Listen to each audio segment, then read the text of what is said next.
Este é o canal Disco, Livro e Fé. É um prazer tê-lo aqui. E no sintetizador de hoje estarei dando continuidade à síntese do livro O Mestre da Vida, de Augusto Cury. Se você não viu os vídeos anteriores, seria bom assisti-los antes. Curta, comente e compartilhe não somente este, como os demais vídeos do canal, caso goste do conteúdo. Convido-lhe também a se inscrever no canal e ativar o sino de notificações.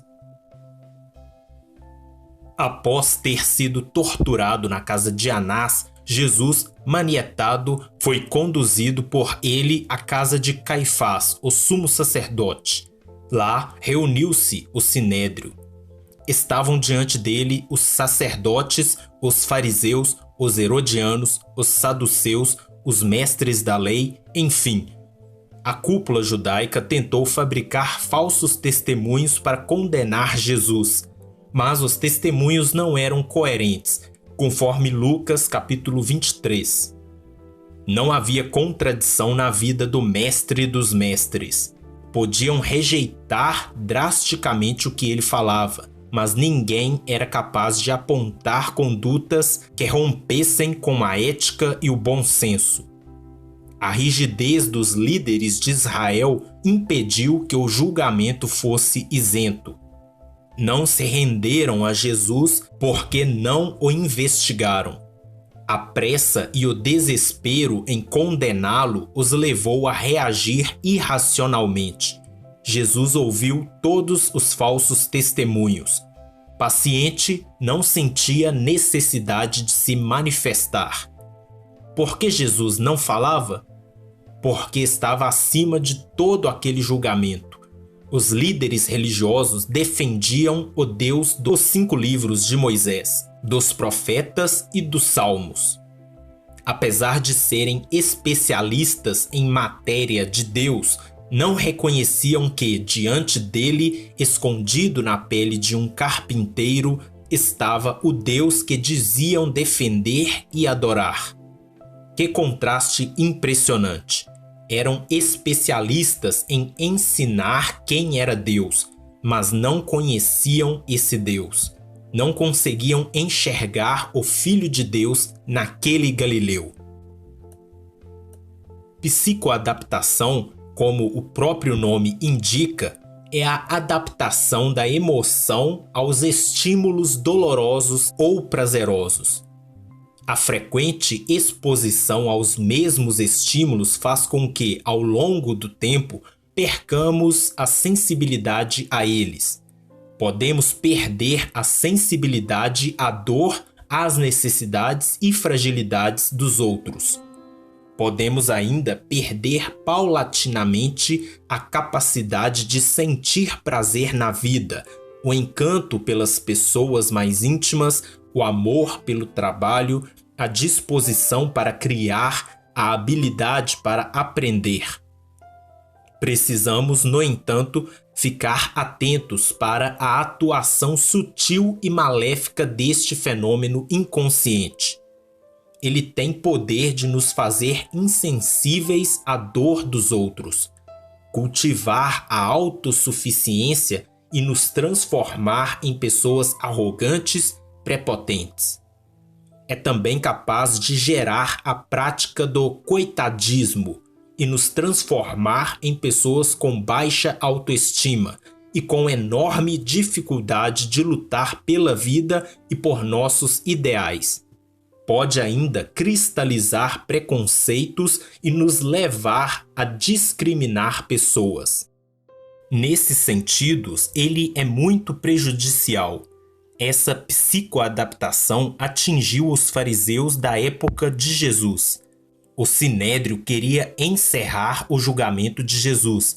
Caifás insistia para que ele respondesse às acusações que lhe faziam. Rogou que Jesus declarasse perante Deus vivo se realmente ele era o Cristo, o Filho de Deus. No momento em que Caifás faz este apelo, Jesus, mesmo sabendo que sua resposta detonaria o gatilho da agressividade dos seus inimigos, rompeu o silêncio.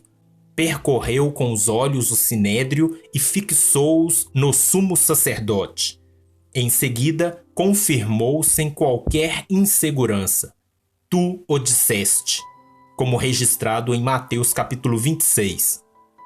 Talvez esperassem uma resposta negativa, um pedido de desculpas e de clemência. Imediatamente após declarar que era o Filho de Deus, Jesus afirmou com toda a autoridade e sem meias palavras que tinha a mais alta posição do universo. Entretanto, eu vos digo que chegará o dia em que vereis o Filho do Homem assentado à direita do Poderoso e vindo sobre as nuvens do céu. Ao ouvirem sua resposta, ficaram tão escandalizados que rasgaram suas próprias vestes. Tal atitude, típica da cultura judaica, era tomada toda vez que algo muito grave, chocante e inadmissível acontecia. Não podia estar mais perplexos. Encontravam-se diante de um grande dilema. Ou consideravam a afirmação de Jesus a maior verdade do universo, ou a maior heresia já proclamada por um homem. Preferiram a segunda opção. Caifás, na posição de líder máximo dos judeus, foi o primeiro a rasgar suas vestes, dizendo: Ele blasfemou, é réu de morte. Faziam dele o centro de um espetáculo de deboche. Ouviam-se imensas gargalhadas no pátio da casa de Caifás. Todos zombavam do, entre aspas, falso Filho de Deus. Quem suportaria tanta humilhação? Eis o grande paradoxo expresso na história de Jesus. Em nome de Deus, os homens feriram a Deus, porque não descobriram que ele estava escondido na pele de um homem. Ao analisar a personalidade de Cristo, qualquer pesquisador ficaria impressionado. Ele se comportava como um homem, mas é humanamente impossível estar tranquilo num momento onde só havia espaço para a ansiedade, ficar sereno onde só cabe o pânico. Jesus não se deixava dominar pelo medo. Seu comportamento severo e tranquilo perturbava os que o odiavam e os levava à loucura. Os homens de Pilatos aumentavam o grau de tortura por não vê-lo reagir. Jesus, certa vez, disse a seus discípulos que não temessem aqueles que matam o corpo, mas sim os que podem destruir a alma. Completou dizendo que reverenciassem o Criador, pois nas suas mãos estava o destino do corpo e da alma, como registrado em Mateus capítulo 10. Somente isso explica por que, no auge da dor, o mestre da vida expressava segurança e brandura. Há 2000 anos pisou na terra um homem que atingiu o apogeu da saúde emocional.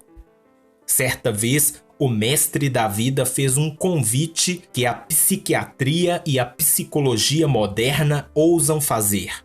Disse: Vinde a mim, todos os que estáis cansados e sobrecarregados, e eu vos aliviarei. Aprendei de mim, porque sou manso e humilde de coração, e achareis descanso para as vossas almas, como registrado em Mateus capítulo 11. Cury tem pesquisado sobre uma nova síndrome psíquica, a síndrome do pensamento acelerado. Os sintomas dessa síndrome são hiperprodução de pensamentos, pensamento antecipatório, ruminação do passado, ansiedade, dificuldade de ter prazer na rotina diária, insatisfação existencial, flutuação emocional, sono insuficiente, déficit de concentração e diversos sintomas psicossomáticos como cansaço físico exagerado, cefaleia, alteração do apetite. É a síndrome do homem moderno. Os que exercem um trabalho intelectual intenso estão mais expostos a ela. Nem sempre essa síndrome é doentia. pois seus sintomas não chegam a ser incapacitantes, mas ela pode predispor à ansiedade patológica, à depressão, à síndrome do pânico, a transtornos obsessivos e a doenças psicossomáticas. Os antidepressivos tratam da depressão, mas não produzem prazer. Os ansiolíticos tratam da ansiedade, mas não trazem a serenidade. Encerro por aqui, mas no próximo vídeo estarei dando continuidade à síntese do livro O Mestre da Vida. Que a paz seja com você e até o próximo sintetizador.